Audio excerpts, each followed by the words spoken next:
예, 6.15 남북 정상회담이 지금 이미 2000년이니까 16년 전에 일이 돼버렸습니다만 그때 급진전됐던 남북관계는 지금 원점 핵이 내지는 더 나빠질, 더 이상 나빠질 수가 없는 상태에 이르렀습니다. 남북관계 꽉 막혔죠. 희망이 없습니다. 돌파구가 필요합니다. 북한에 대해서 우리가 지금 대북 강경 압박 정책 일변도로 지금까지 해왔는데 이 압박 정책이 과연 수단인지 목적인지 이제 혼동스러울 정도까지 다시 말해서 정책의 방향을 잃어버렸습니다.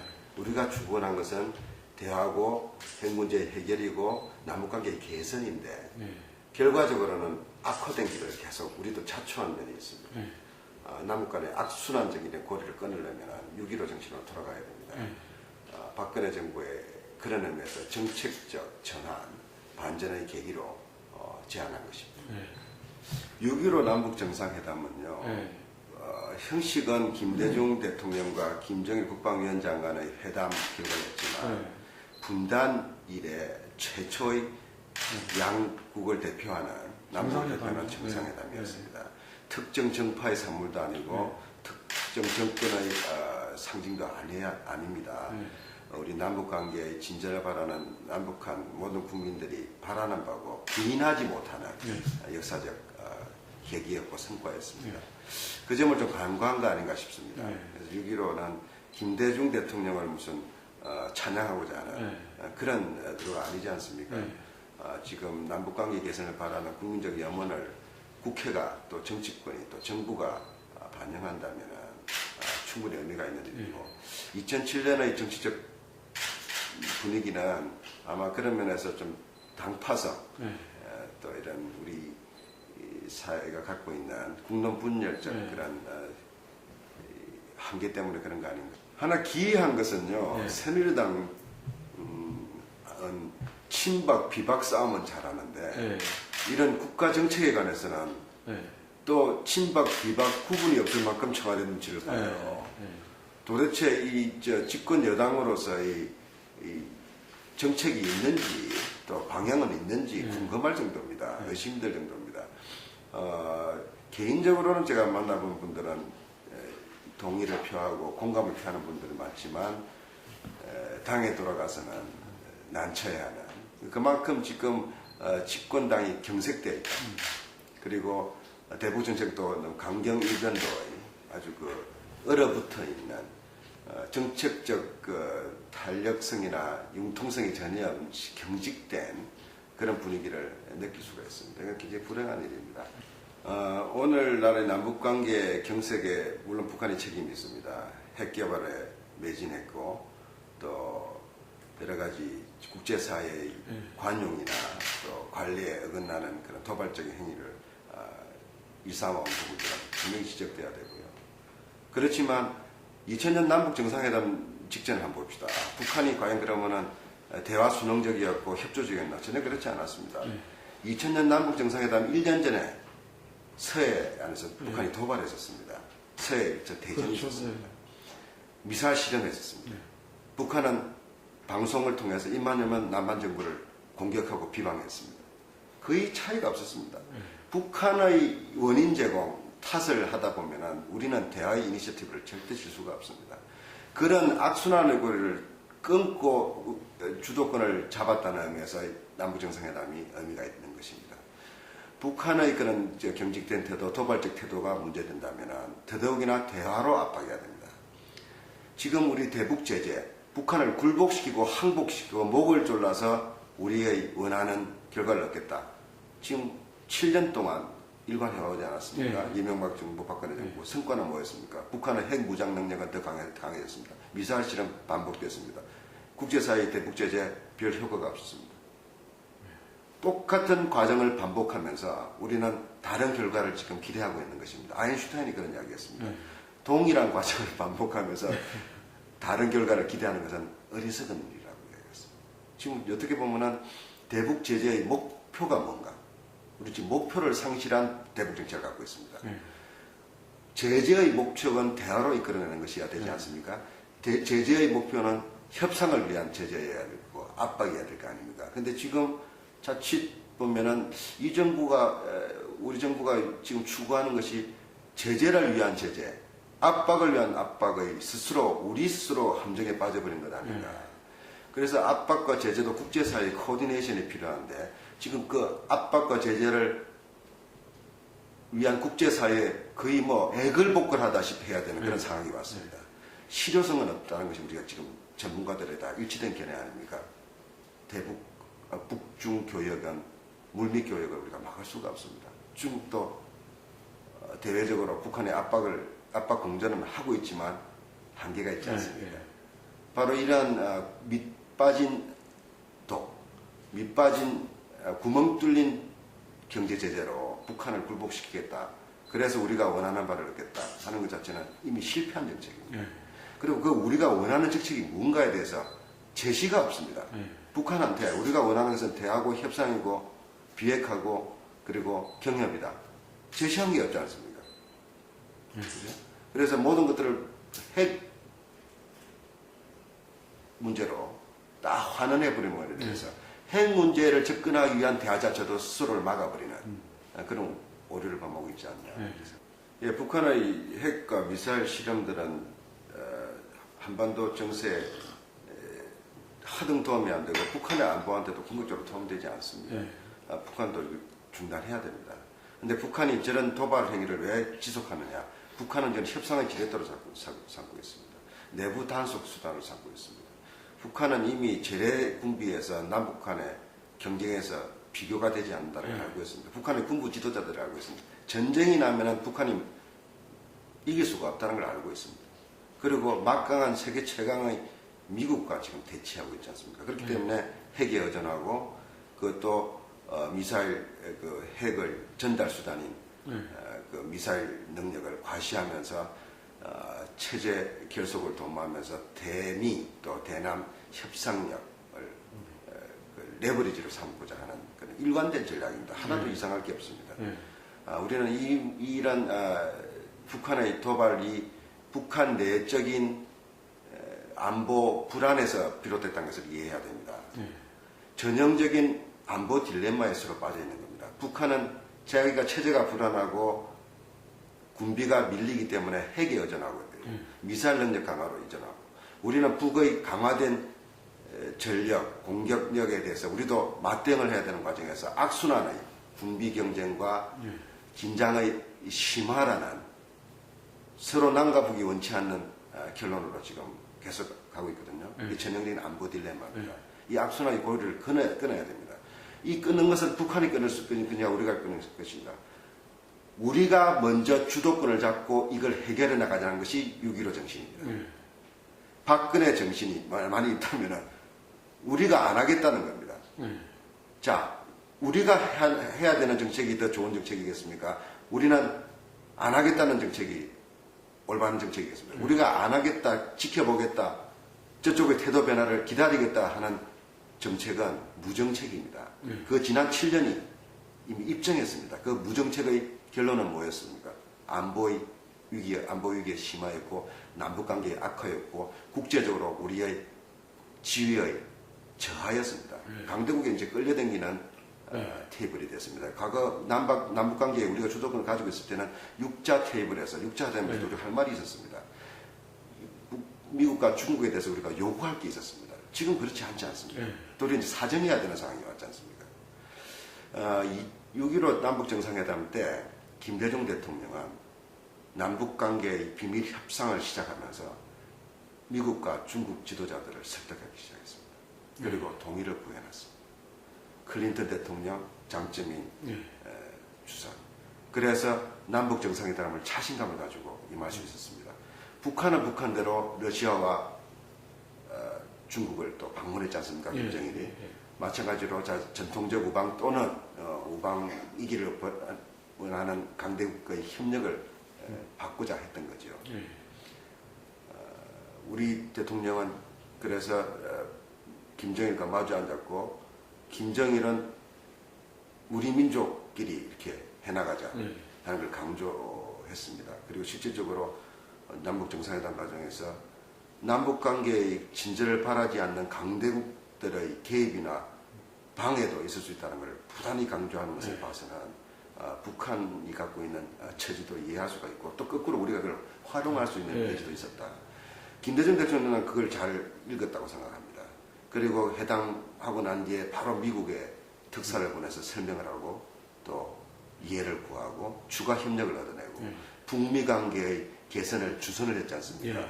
그래서 김정일의 오른팔인 조명록 차수 지금은 죽었습니다. 그러니까 워싱턴을 방문해서 그렇죠. 클린턴 대통령을 만나서 북미 회담을 수교하고 북미 수교를 거의 합의하고 거의 앞으로 그 다음에 미사일 모라토리엄을 선언하고 또 김정일의 클린턴 대통령을 평양에 초청하는 의사까지 전달하는 급진전이 있었지 않습니까? 우리가 주도하는 것입니다. 그래서 클린턴 대통령은 그대로 한국에 와서 김대중 대통령께 앞으로 한반도 문제는 김대중 대통령께서 한국이 운전대를 잡으십시오. 나는 조수석에 앉겠습니다. 그런 얘기까지 했다. 자, 그런 6.15 정신, 6.15의 성과가 지금 16년 대한민국의 외교, 대북 외교, 대미 외교, 대동북아 외교에서 어떤 식으로 지금 바뀌었는가, 변화했는가. 너무나 어떻게 보면 답답하고 한심한 상황에 처해져 있지 않습니까? 이걸 바꾸기 위해서는 박근혜 정부가 지금이라도 늦지 않았다 생각합니다. 6.15 정신은 김대중의 업적이 아닙니다. 남북관계를 우리가 선순환의 구제로 우리의 주도권을 가지고 해결해 나가는 중요한 하나의 실천적인 교훈을 위해서 우리가 얻었지 않습니까? 그런 의미에서 저는 더더욱이 박근혜 정부가 6.15 정신으로 돌아가야 된다. 지렛대로 삼아야 된다. 더 적극 활용해야 된다. 대화로 북한을 압박해야 된다. 이렇게 생각합니다. 예. 지금 동북아 국제 질서의 현재와 미래는 미중 관계입니다. 미중 관계가 전략적 동반자에서 이제 경쟁 관계로 전환해가는 그런 시점이라고 봅니다.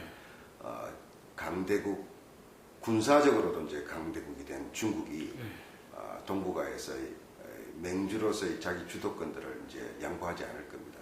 미국과 힘겨루기는 이미 시작됐습니다. 한반도에서 시작됐고 대만 문제에서 시작됐고 또 조도 또 밑으로 남중국해까지 때되는 중국의 영향력을 차단하기 위한 미국의 그런 대응 전략이 피보트 아시아였지 않습니까? 아시아로서의 귀환이었습니다. 그 귀환이라는 것은 미국의 영향권의 재회복을 이야기하는 것이죠. 그 재회복이라는 표현 속에서는 중국을 봉쇄하겠다는 겁니다. 필연적으로 이제 갈등의 이 국제관계들이 요소에서 이제 터져나올 수밖에 없습니다. 우리는 중간에 끼어 있지 않습니까?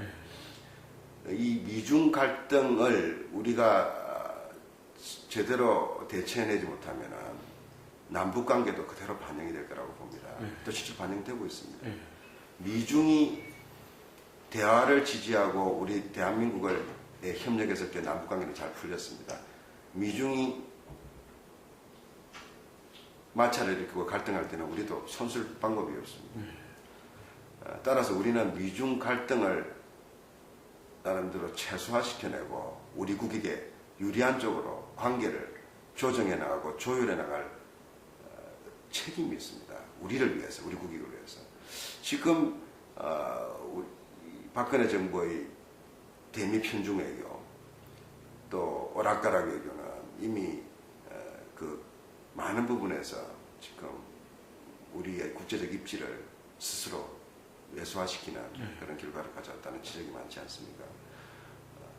특히 이 부분에 대해서는 우리가 경제는 중국, 군사는 미국이라는 우리 스스로의 편의주의적 발상 내지는 우리식대로의 그런 국제관계에 대한 오판 때문이라고 진단하는 사람들도 있습니다. 일리가 있다고 봅니다.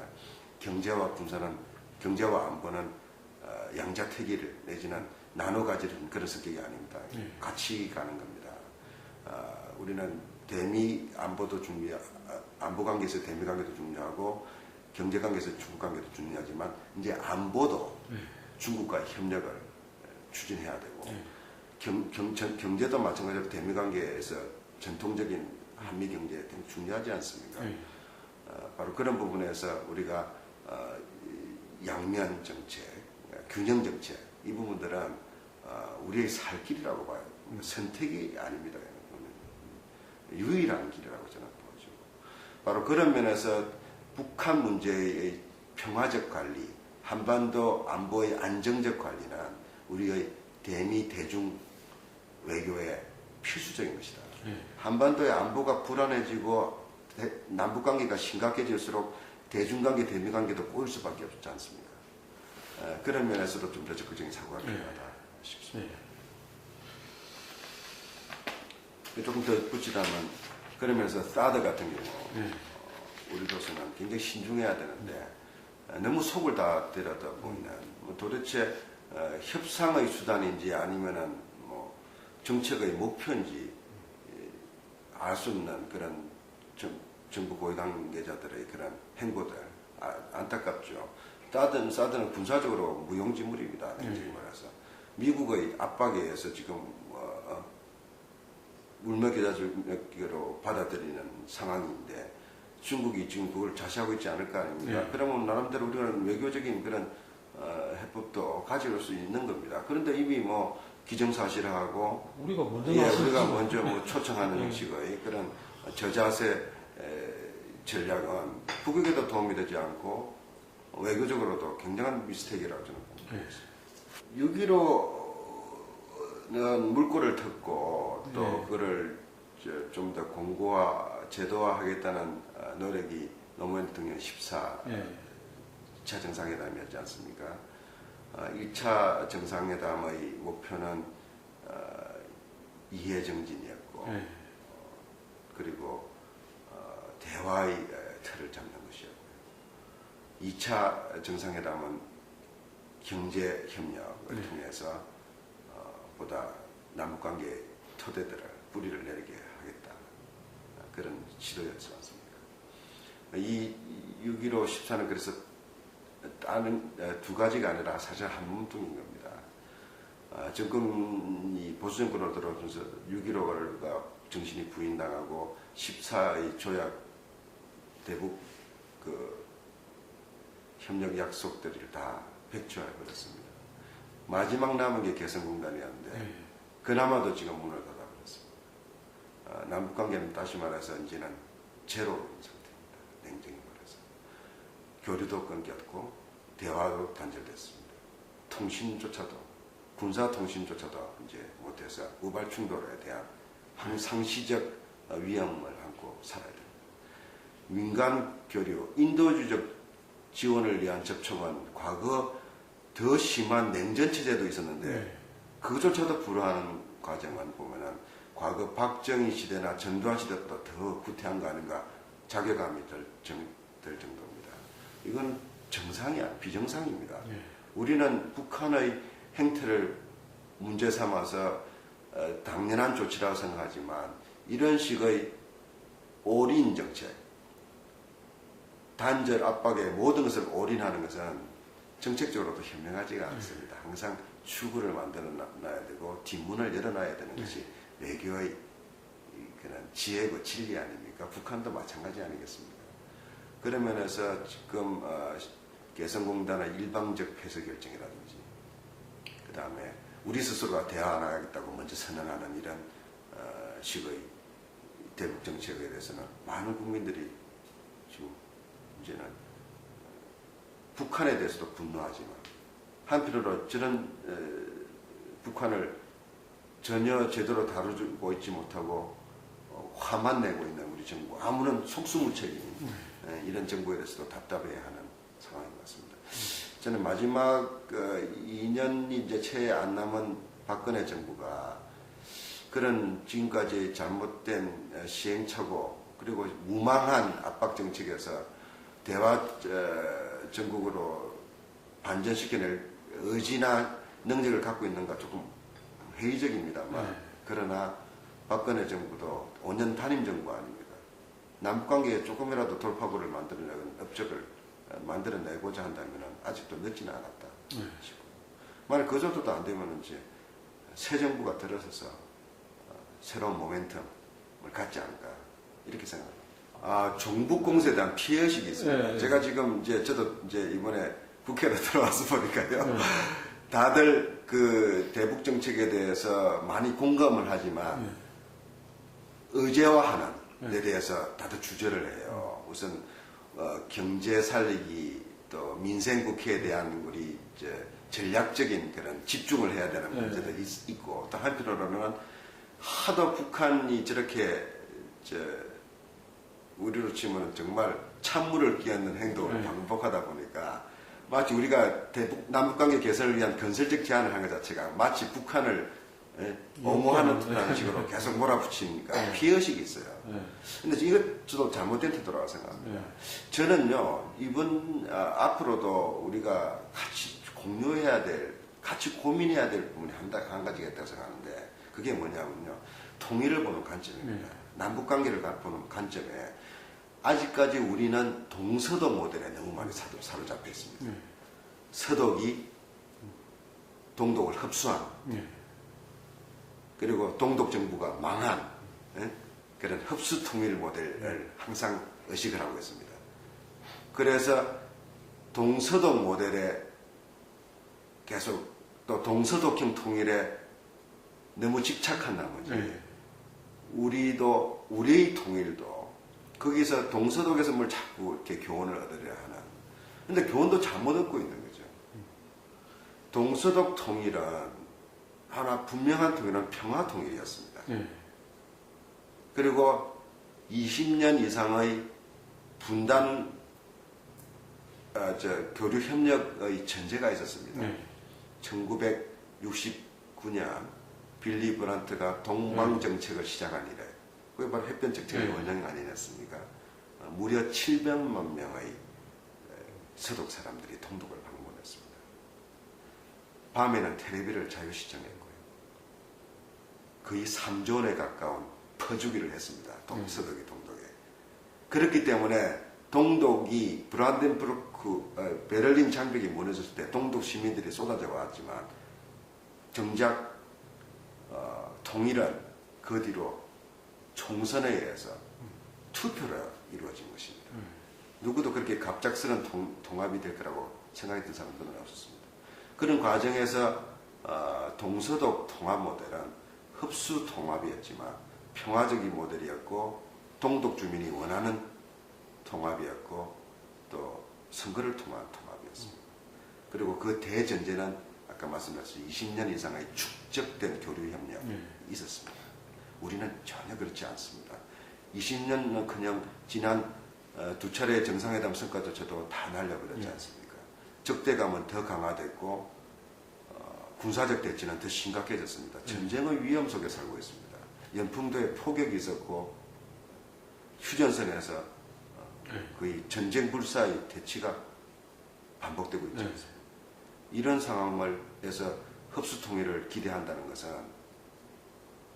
굉장히 위험한 발상이고 비현실적인 발상입니다. 북한이 응할 수가 없습니다. 북한은 110만 명의 강력한 조직된 군대를 가지고 있습니다.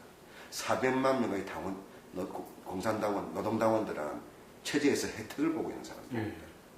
북한이 그렇게 쉽게 무너질 거라고 생각하는 건 우리의 wishful thinking입니다. 우리 희망사항일 뿐입니다. 독재와 폭압 속에서 스스로 망한 정권은 역사상에 그렇게 많지 않습니다. 북한은 가난하고 폐쇄적이고 고립적이지만 강한 국가를 갖고 있습니다. 그렇기 때문에 동서독하고는 차이가 많습니다. 평화적인 통일, 선거를 통한 통일, 북한 주민이 원하는 통일, 우리에게는 아주 요원한 사태다. 그렇기 때문에 우리는 도리어 이제 시각을 돌려야 된다. 중국 모델을 봐야 된다 생각합니다. 양안 외교라고 그러죠. 대만과 중국 역시 분단 국가 아닙니까? 근데 최근 10수년간 중국과 대만도 극단적인 냉전적 대치를 이제 극복하고 급속한 교류 협력들을 해왔습니다. 지금 대만 사람들이 거의 200만 명이 본토에서 비즈니스를 하고 있습니다. 연간 400만 명의 중국 관광객들이 대만을 휘젓고 다닙니다. 일주일에 800평 이상의 비행기가 대만의 10개 도시와 중국의 50개 도시를 연결하고 있습니다. 우편 자유롭습니다.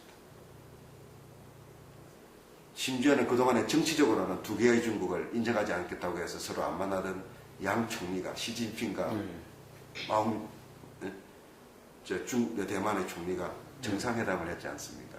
그러면서 마옹주가 뭐라고 그랬습니까? 대만 모델은 햇볕 정책을 따라간다고 그랬습니다. 김대중의 햇볕 정책을 자기들도 추구한다고 그랬습니다.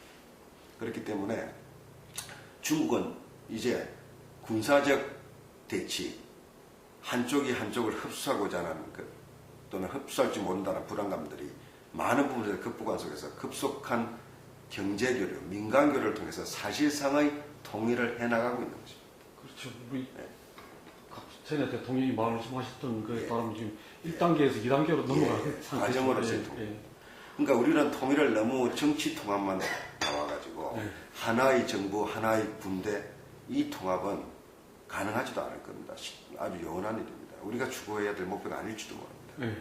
지금 우리가 추구해야 되는 통일, 통합은 바로 교류, 협력, 그리고 전쟁 위협을 없애는 평화정착이에요. 그렇게 해서 경제적으로 결속돼 나갑니다.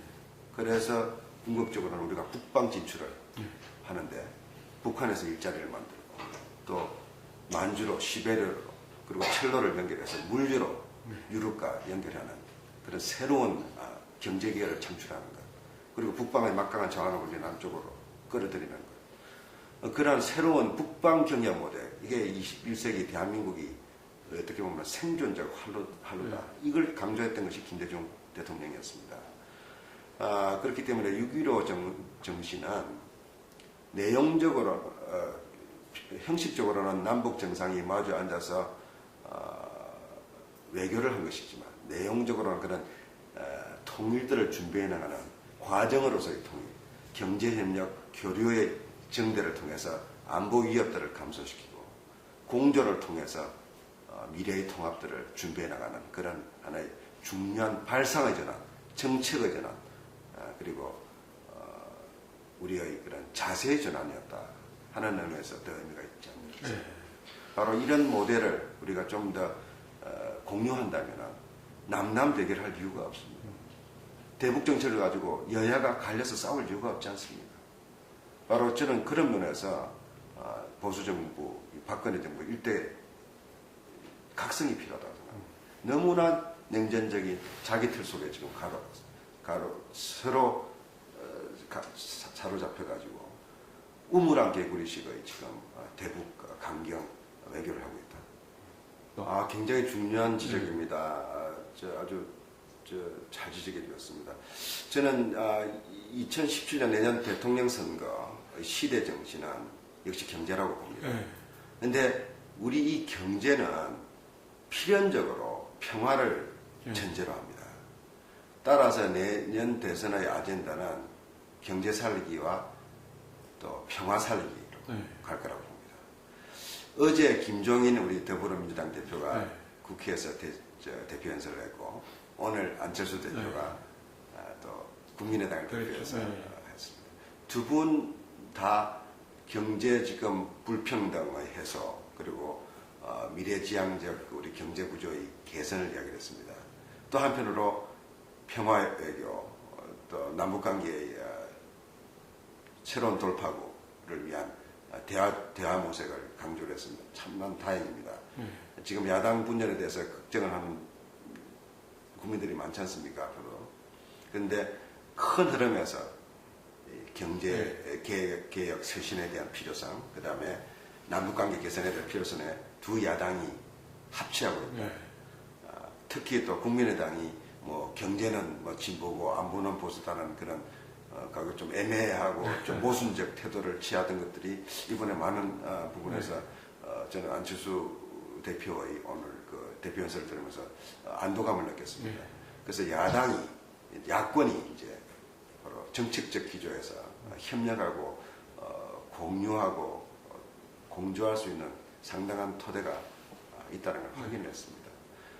그렇기 때문에 내년에 바로 평화가 안보고 안보가 바로 경제고 또 경제가 또 결국은 남북관계도 네. 경제 아니겠습니까? 경제를 통해서 풀어야지 무력 대결로 풀 수 있는 거 아니지 않습니까? 네. 이건 누구나 아는 거 아닙니까? 대북 제재는 목적이 아니라 수단 아닙니까? 네. 대화가 목표 아닙니까? 그런 면에서 왕이 중국 대사 외교부 장관이 네. 작년에 그런 말을 했어요. 남 한반도 관계에 대해서 질문을 받자 그렇게 얘기를 했습니다. 지금 중요한 것은 안정이고 그 다음에 궁극적인 해법은 단판이다. 이렇게 얘기를 했어요. 네. 안정은 군사적 위협을 감소시키는 겁니다. 네. 군사 위협을 감소하려면 서로 불신과 대결, 자극을 서로 줄여야 됩니다. 그러려면 대화 채널을 복원시켜야 되고 대화의 테이블을 만들어 나가야 됩니다. 네. 그 만들어 나가는 주도를 우리가 해야 되는 것입니다. 네. 북한이 하는 것이 아닙니다. 그렇지 않습니까? 그런 면에서 적극적인 자세 전환, 정책 전환이 시급하다겠습니다. 네. 저는 비인기 상임위를 제가 수용을 했습니다. 네. 영국의 인기 상임위로 몰려서 원내대표가 고충을 하게 제가 좋습니다. 대신에 저는 예결위를 들어갔고요. 국회 운영이 네. 또 청와대를 관할하는 국감하는 국회 운영위원도 됐고요. 또 예결위에서는 아주 개수조정 소위도 네. 언지를 받았습니다. 그래서 정부 예산 확보해서 지역 발전에는 기여를 할 수 있을 것 같고요. 남북관계 이런 거는 대한민국의 모든 국회의원들이 공통으로 져야 될 업무입니다. 이거는 전공의 문제가 아닙니다. 네. 뛰어난 국제정치학자가 남북관계를 잘 다루는 것이 아닙니다.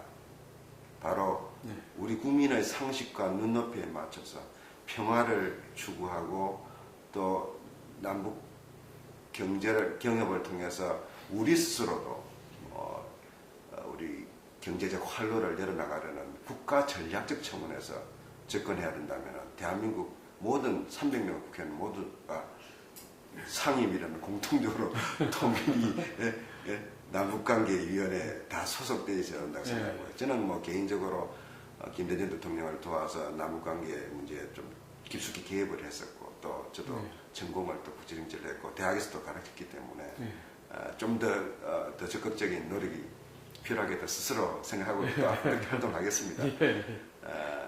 제가 하나 생각이 나는 것은요. 우리 통일 정책이 담론 수준에서 거쳐서는 안 된다고 봅니다. 보다 이제 정교한 준비를 해나가야 됩니다. 아까 우리 과정으로의 통일이라고 이야기를 했지만요. 남북관계의 그런 불안 요인을 줄여나가는 다시 말해 안보적 접근과 함께 거꾸로 우리가 이 반전의 계기로 삼아서 우리 적극적으로 우리 경제적 활로를 두는 부분에 보다 많은 관심을 가져야 될 것 같습니다. 먹고 사는 문제입니다. 통일을 해야 먹고 삽니다. 통일을 지향해야 먹고 삽니다. 통일을 추구하는 과정에서 먹고 살 거리가 나옵니다. 바로 우리 젊은이들이 북방 진출할 수 있고 또 우리가 갖고 있는 자본, 기술 그런 것들이 북한을 거쳐서 러시아로 또 중앙아시아로 또 유럽으로 갈 수 있도록 해야 되고 물류혁명에서도 상당한 우리가 이점이 있습니다. 지금 해상 수송로는 비싸고 위험합니다. 지금 남진항에는 분쟁 지역화 되고 있지 않습니까? 실로 지금 대부분의 컨테이너 물량을 지금 해상 수송을 하고 있는데 우리가 유럽 물당량을 철로로 하게 되면 비용은 절반의 으로 줄어들고 시간은 3분의 1로 줍니다. 그리고 북한은 북한대로 수입이 생기고 또 여러 가지 또 북방의 에너지를 우리가 값싸게 또 도입할 수 있지 않습니까? 미국으로. 이 경제적 이익에 대해서는 이미 계산이 나와 있습니다. 우리가 못하고 있는 겁니다. 심지어 대북 봉쇄 정책으로 일관했던 박근혜 정부도 경원선 복원을 프로젝트로 만들었다가 또 어떤 정치적 고려에서 또 이번에 중단한다고 해서 이런 짓을 하면 안 됩니다. 예? 남북관계 협상은 협상대로 해야 되고 20년을 내다보고 10년을 내다보고 하는 이런 전략적 고려들은 우리가 이들이 해나가야 됩니다. 정경 분리해야 됩니다. 우리가 스스로가 정경을 정치 경제 문제를 다 혼합을 시켜가지고 우리 스스로가 실타래를 못 푸는 자성자박의 지금 대북 정책을 하고 있는 겁니다. 그러니까 정경분리라고 정부와 민간을 분리해서 이 양 투 트럭으로 나가는 것은 굉장히 중요한 전략적 접근입니다. 어떤 전쟁 상황에서도요, 백채널이 열려 있어야 됩니다. 하물며 지금 남북관계에서는 말할 것도 없습니다. 밀사가 오가야 됩니다.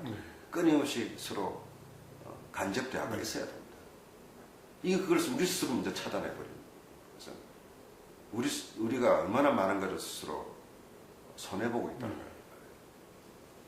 저는 그런 부분에서 박근혜 정부가 앞으로 5년 결산에서 여러 가지 잘한 것도 있고 저는 못한 게 더 많다고 보는 입장이지만 그 중에 가장 뼈아픈 실책이 남북관계를 최악으로 관리했다. 무능 정도가 아니라 이거는 거의 뭐 국가로서 정부로서 역할을 스스로 다 내팽개치는 자격 없는 정부로서 기록될 것이고 평가될 것입니다. 앞으로 1년 반 동안 만회하기를 바랍니다.